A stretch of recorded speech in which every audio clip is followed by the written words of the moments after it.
अस्सलाम वालेकुम स्टूडेंट्स, मेरा नाम है फ़रीहा खान और आप देख रहे हैं लर्न इंग्लिश विद रोशनी। तो आज हम क्या करने वाले हैं, हम डॉन न्यूज़पेपर की हेडलाइंस को देखेंगे, इसके ज़रिए इंग्लिश को सीखेंगे। देखो, ये जो हेडलाइंस होती हैं ना, ये सबसे पहली चीज़ होती हैं जो कि रीडर देखता है। ठीक है, जब न्यूज़पेपर आपके हाथ में आता है तो आप क्या करते हो, आपकी नज़र इन हेडलाइंस पे पड़ती है। इससे क्या होता है, इससे जो मेन आइडिया होता है ना, मतलब कि हो क्या रहा है, चल क्या रहा है, वो फ्यू वर्ड्स में आपको दे दिया जाता है। इससे और क्या होता है, इससे हमारा टाइम बच जाता है। जैसे कल हमने क्या किया था, हमने हेडलाइन को चेक किया था और उसके अलावा की पॉइंट्स चेक किए थे जो नीचे इसके मेंशन किए गए हैं।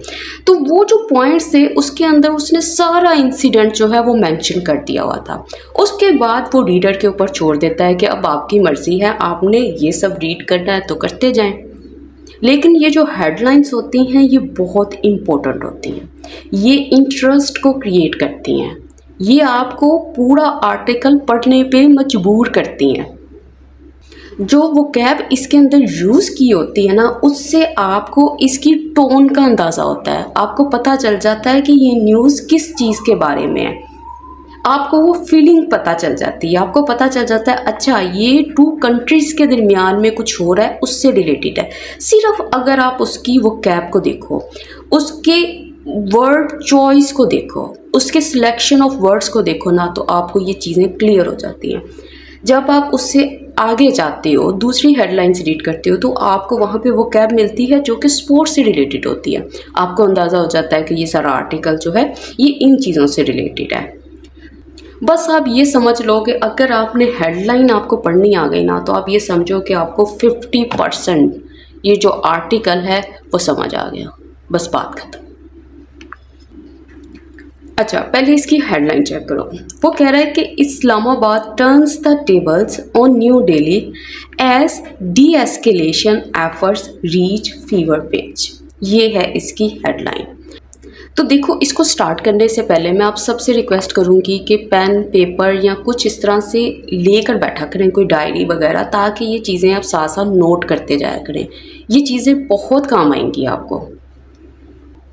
अच्छा देखो, सबसे पहले इस हेडलाइन में ना, इसने एक तो इसके पास जगह अच्छी थी, एक फ्रंट पेज की हेडलाइन है, ठीक है, उसमें मोस्टली आपके पास जगह भी होती है। ये डिपेंड करता है ना अब आपकी हेडलाइन कितनी है, क्या चीज़ आप मेंशन करना चाहते हो। अब इसके पास अच्छी खासी स्पेस थी, तो इसने सब्जेक्ट भी मेंशन किया, इसने वर्ब भी लगाई, इसने कंजंक्शन का भी इस्तेमाल किया, इसने दूसरी क्लॉज भी यहाँ पे मेंशन की। ठीक है, अब देखो इसका जो फर्स्ट क्लॉज है, ठीक है, क्लॉज क्या होती है मैं ये बहुत दफ़ा एक्सप्लेन कर चुकी हूँ, लेकिन वो स्टूडेंट्स जो चैनल पे न्यू हैं उनको मैं ये बता दूँ कि सब्जेक्ट वर्ब का पेयर जो होता है वो क्लॉज कहलाता है। और फ्रेज़ क्या होता है, फ्रेज़ ग्रुप ऑफ वर्ड्स को बोलते हैं, ठीक है, जो कंप्लीट मीनिंग कन्वे नहीं करते। अब ये देखो, इसने कहा इस्लामाबाद, ठीक है, देखो इसने इस्लामाबाद यहाँ पे यूज़ किया और यहाँ पे इसने न्यू दिल्ली यूज़ किया। अब देखो न्यूज़पेपर में ना ये इस तरह से नहीं लिखते कि मतलब जैसे पाकिस्तान और यहाँ पे इंडिया नहीं मेंशन करते। अब क्यों नहीं मेंशन करते, मतलब मेंशन कर भी देते हैं, लेकिन आपको ज़्यादातर इसी तरीके से इस फॉर्मेट से आपको न्यूज़ मिलेंगी। तो ऐसा क्यों किया जाता है, देखो इस्लामाबाद जो है ना वो कैपिटल ऑफ पाकिस्तान है, न्यू दिल्ली क्या है, ये कैपिटल ऑफ इंडिया है। तो जब ये यहाँ पे ऐसे मेंशन करते हैं ना इस्लामाबाद, तो इसका मतलब होता है पाकिस्तान की गवर्नमेंट। और न्यू दिल्ली से क्या मुराद है, इसका मतलब है इंडियाज़ गवर्नमेंट, कि यहाँ पे इंडिया की गवर्नमेंट की बात हो रही है और यहाँ पाकिस्तान की गवर्नमेंट की बात हो रही है। अब अगर ये यहाँ पे पाकिस्तान मेंशन करता और इंडिया मेंशन करता, तो ये असल में अपना फोकस जो है ना इन कंट्रीज़ के ऊपर नहीं डाल रहा, ये वहाँ की गवर्नमेंट के ऊपर डाल रहा है। तो वो इतनी सी वर्ड चॉइस है ना, वो सारे के सारे फोकस को चेंज करता है, एक तरह से एक टोन को वो सेट करता है, गवर्नमेंट एक्शंस की बात करता है।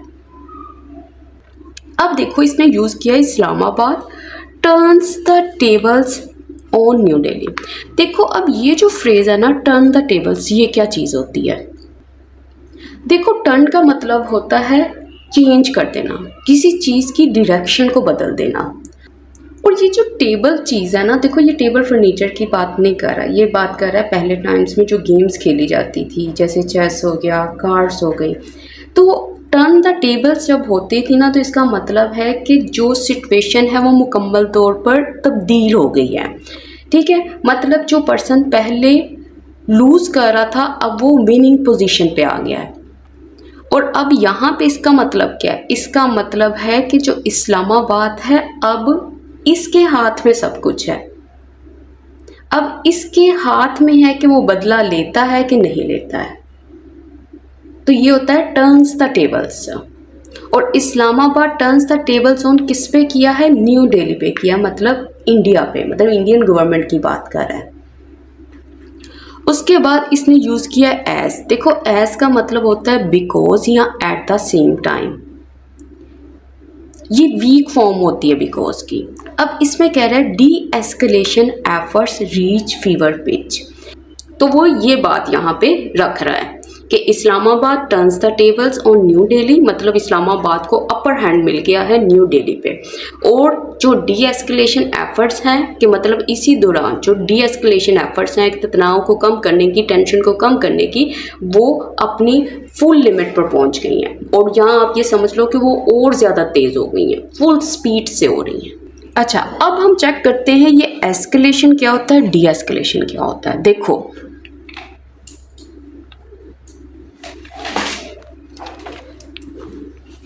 ये जो एस्केलेशन होता है ना, ये है नाउन। ठीक है, इसका मतलब होता है बहुत तेज़ी से इंक्रीज, मतलब किसी चीज़ की सीरियसनेस में बहुत तेज़ी से इजाफा, या आप ये समझ लो कोई चीज़ है, कोई एक्टिविटी है, वो बहुत तेज़ी से इंक्रीज हो गई है। और इसके सिनोनिम्स क्या होते हैं? जैसे इंटेंसिफिकेशन, इंक्रीज, एक्सपेंशन, एग्रावेशन। या आप एक और वर्ड यूज करते हो एम्प्लीफिकेशन। ठीक है, ये होता है एस्केलेशन। अगर आपने अक्सर देखा होगा ऐसे आर्टिकल्स में जहाँ टू कंट्रीज़ की बात करते हैं और एस्केलेशन का वर्ड यूज़ करते हैं, तो इसका मतलब होता है कोई चीज़ जो है वो बहुत तेज़ हो गई है। ठीक है, अब इसके एंटोनिम्स होते हैं। ठीक है, एंटोनिम्स कौन से होंगे इसके? वो होगा reduction, D escalation, mitigation. Mitigation का मतलब ये होता है किसी चीज़ की शिद्दत को कम कर देना। डिक्रीज और डिक्लाइन। ठीक है, ये वो वाले वर्ड्स हैं जो आपको न्यूज़पेपर में बहुत मिलेंगे। ठीक है, एक एस्केलेशन का वर्ड सामने आएगा ना, तो आपको ये पूरी लिस्ट याद हो जाएगी। Intensification, increase, expansion, aggravation, amplification. और जब आप एंटोनिम की बात करोगे तो आपको सबसे पहले वर्ड याद आएगा डी एस्केलेशन, और उसके बाद रिडक्शन, मिटिगेशन, डिक्रीज, डिक्लाइन। और फीवर पिच का मतलब क्या होता है? इसका मतलब होता है पीक, मतलब ये जो चीज़ें हैं, ये जो एफर्ट्स हैं, ये पीक पे हैं, ये क्लाइमैक्स पे हैं, ये बहुत तेज़ हो गई हैं। अच्छा, अब इन्हीं चीज़ों से ना मुझे ये जो अपर हैंड मैंने यूज़ किया, या मैंने ये चीज़ यूज़ की है कि जो सारी सिचुएशन है वो एक कंट्री की फेवर में हो गई हैं, तो इससे मुझे एक वर्ड याद आ रहा है। ठीक है, एक वर्ड जो है आपने अक्सर सुना होगा ऐसे लोगों के बारे में जिनको डिफीट करना बहुत मुश्किल है, मतलब जो बहुत मजबूत होते हैं, आप उनको हरा नहीं सकते, वो बहुत बहादुर होते हैं, उनको कभी नहीं हराया जा सकता। तो इसके लिए एक वर्ड होता है। ठीक है, मैं आपको बता दूं ताकि आपके माइंड से ना स्किप ना हो जाए। देखो उसके लिए एक वर्ड यूज़ करते हैं इनडोमिटेबल। ठीक है, इसका मतलब यही होता है वो इंसान जिसको आप डिफीट ना कर सको, मतलब जो कि अनस्टॉपेबल हो, जो इनविंसिबल हो। ठीक है, इनविंसिबल का मतलब होता है जिसको कभी, जो आप उसको कभी नहीं हरा सकते। जो हर हालात में जीत सकता हो, ठीक है। इसके अलावा आप उसके लिए एक वर्ड यूज़ करते हो अनबीटेबल, ठीक है। इसका मतलब ये होता है कि ऐसा शख्स जिसको हराया ना जा सके, ठीक हो गया। अब ये तो इसके सिनोनिम्स थे। अब आपने इसको यूज़ करना हो तो आप किन चीज़ों के साथ इसको लगा सकते हो। देखो इनडोमिटेबल जो है ना वो आप स्पिरिट के साथ यूज़ कर सकते हो, ठीक है। किसी के अंदर इस तरह की इरादा है या किसी के अंदर की वो जो कहते नहीं उसकी जो स्पिरिट है, जो उसकी रूह है वो कुछ इस तरह के है, इस तरह से है कि वो कभी हार नहीं मानती।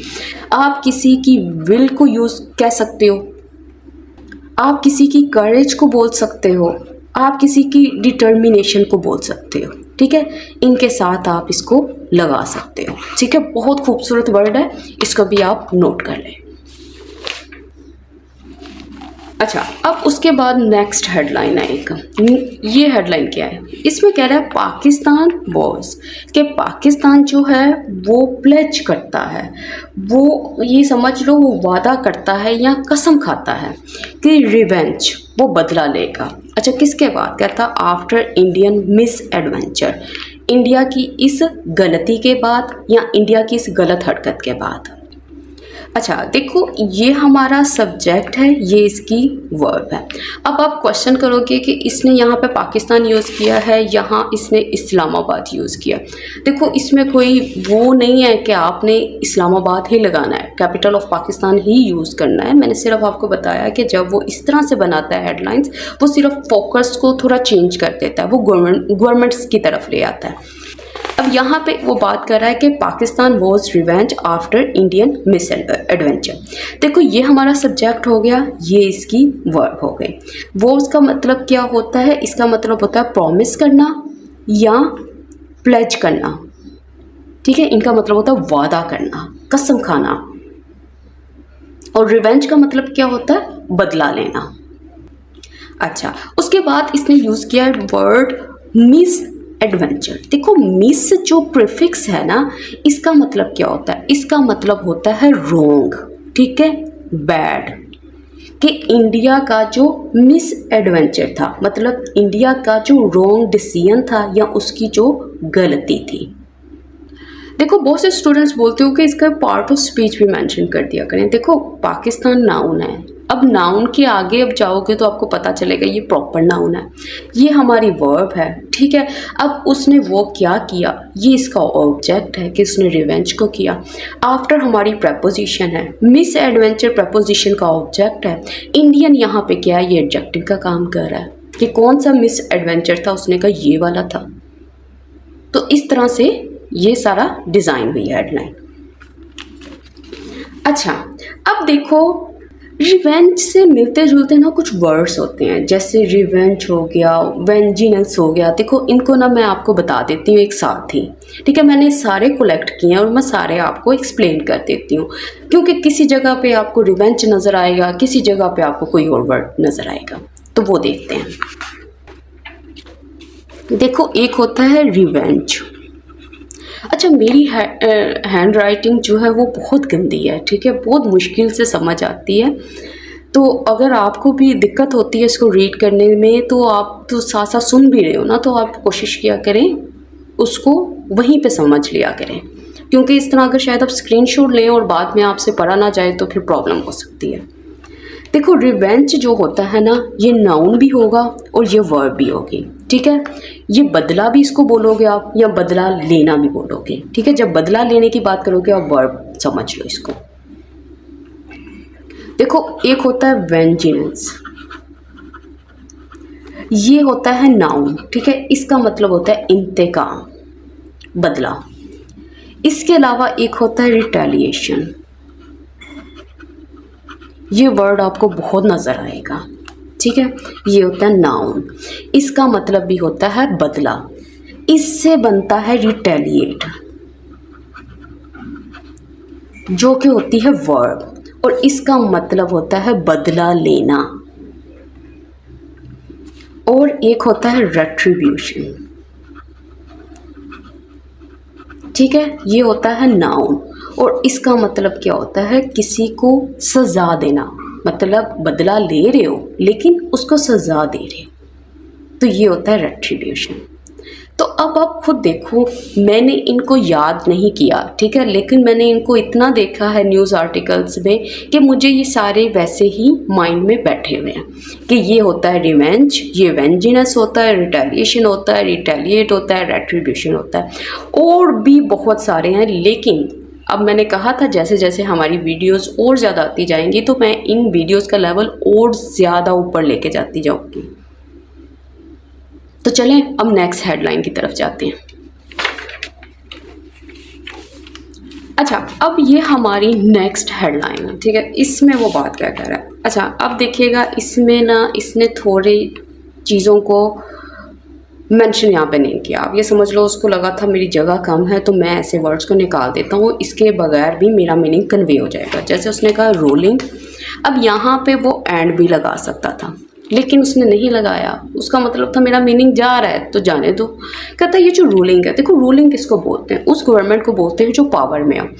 अब अगर आप इस आर्टिकल को ना, अगर आप वेबसाइट पे ऑनलाइन इसको रीड कर रहे हो तो वहाँ पे आपको नज़र आएगा सिंध रूलिंग, ठीक है।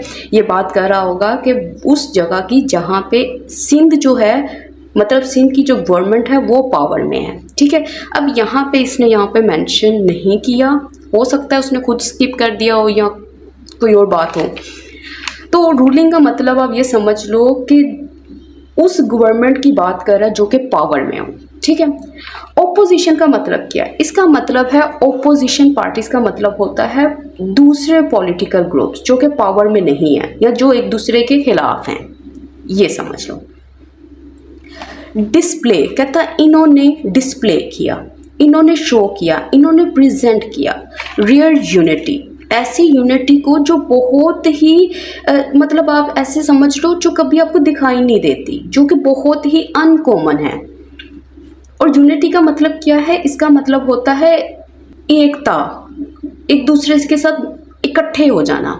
और किसके खिलाफ, अगेंस्ट प्रपोजिशन के जरिए बता रहा है इंडियन अग्रेशन के खिलाफ। अब ये जितनी पार्टीज हैं ये सब इकट्ठी हो गई हैं, ठीक है।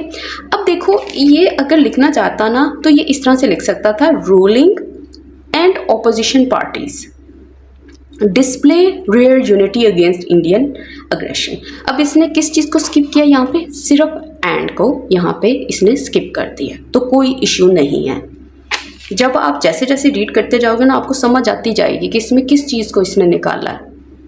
असल में ये वर्ड्स ही बहुत स्ट्रॉन्ग यूज़ करता है ताकि जो रीडर है ना उसको समझ आ जाए कि मैं बात क्या कर रहा हूँ। अच्छा, अब देखो इसने यहाँ पे अग्रेशन का वर्ड यूज़ किया। अग्रेशन का मतलब क्या होता है, देखो अग्रेशन का मतलब होता है ऐसे एक्शंस जो दुश्मनी भरे हों, ठीक है, और बगैर किसी वजह के किए गए हों, ठीक है, ये होता है अग्रेशन। जैसे अब यहाँ पे बात की है इसने इंडियन अग्रेशन, मतलब ये जो एक्शंस थे ये इंडिया के थे, ये हॉस्टाइल थे, ये अग्रेसिव थे, ये दुश्मनी पर मबनी थे।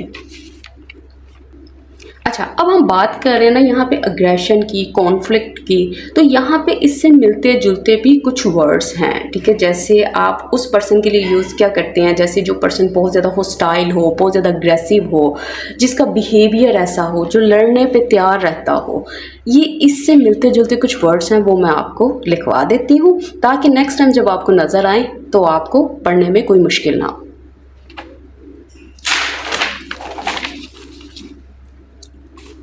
देखो ये अग्रेशन से रिलेटेड वर्ड्स हैं, ठीक है। सबसे पहला वर्ड अभी हमने कुछ दिन पहले ही किया था, बेलिजरेंट, ठीक है। इसका मतलब क्या होता है, ठीक है, इसका मतलब होता है लड़ाई झगड़े वाला, हॉस्टाइल अग्रेसिव बिहेवियर वाला, जिसका एटीट्यूड, जिसका बिहेवियर क्या हो, बहुत ही अग्रेसिव हो, जो लड़ने पे तैयार रहता हो। अच्छा, एक और होता है, ठीक है, वो होता है पगनेशियस, ठीक है। इसका मतलब क्या होता है, CIOUS, ठीक है। पगनेशियस का मतलब होता है झगड़ालू, ऐसा पर्सन जिसको लड़ने का बहुत शौक हो, जिसको पंगे लेने का बहुत शौक हो, वो होता है पगनेशियस। इसके बाद एक आता है क्वारलसम, QUARRELSOME, ठीक है, ये मैंने ऐसे करके कुछ याद किया था। क्वारलसम का मतलब क्या होता है? इसका मतलब होता है बहुत झगड़ा करने वाला, हर बात पे उलझने वाला, हर बात पे पंगे लेने वाला। तो ये देखो 3 वर्ड्स हैं जो कि एग्रेशन से मिलते जुलते हैं, आप इनको नोट डाउन कर लें। कभी आपको बेलिजरेंट वर्ड नज़र आएगा, कभी पग्निशियस नज़र आएगा, कभी आपको इस तरह के जो वर्ड्स नज़र आएंगे ना, जब आप इनको इकट्ठा कर लेते हो, आप इनको सेग्रीगेट कर लेते हो, तो आपके लिए आसानी होती है उसका मीनिंग निकालने के लिए। अब ऊपर वाले जो हैं ये भी आप नोट डाउन कर लीजिएगा। और अगर आप इसको मज़ीद ब्रेक करना चाहते हो ना, तो आप इजीली कर सकते हो। जैसे ये जो सारी की सारी चीज़ें, ये जो फ्रेज़ है, ये नाउन का काम कर रही है, ठीक है। ये वर्ब है कि डिस्प्ले क्या कर रहा है, ये इसका ऑब्जेक्ट है, ठीक है। अगेंस्ट प्रपोजिशन है, और ये जो चीज़ है ये प्रपोजिशन का ऑब्जेक्ट है। अच्छा, इसके ऊपर अगर आप कोई एक्सरसाइज करना चाहते हो, अगर आप चाहते हो कि मैं इसी तरह से आपको सेंटेंसेस को ब्रेक कर करके बताऊं कि ये कैसे बने, तो उसमें हम क्या करेंगे, हम 4 to 5 सेंटेंसेस न्यूज़ आर्टिकल से लेंगे, उनको ब्रेक करेंगे। ब्रेक करके हम ये देखेंगे कि उनका सब्जेक्ट क्या है, वर्ब क्या है, ऑब्जेक्ट क्या है, ठीक है। अगर ये सब्जेक्ट है तो सब्जेक्ट कौन कौन से पार्ट ऑफ स्पीच बन सकते हैं। अगर ये ऑब्जेक्ट है तो ये कौन सा ऑब्जेक्ट है, डायरेक्ट ऑब्जेक्ट है, इनडायरेक्ट ऑब्जेक्ट है। तो इस तरह की एक्सरसाइज अगर आप चाहते हो कि मैं ऐसी एक्सरसाइजेस में लेके आऊँ आपके लिए, तो मुझे कमेंट सेक्शन में ज़रूर बताइएगा। और इसके ऊपर भी मुझे ज़रूर बताइएगा कि ये वीडियो आपको कैसी लगी। और अगर आप चाहते हो कि मैं ऐसी वीडियोज़ भी लेके आऊँ, तो प्लीज़ अपना फीडबैक देना मत भूलिएगा, और इस चैनल को ज़्यादा से ज़्यादा शेयर करें, और शेयर करने के बाद मुझे कमेंट सेक्शन में ज़रूर बताया करें। इसके साथ ही मुझे इजाज़त दें। अल्लाह हाफ़िज़।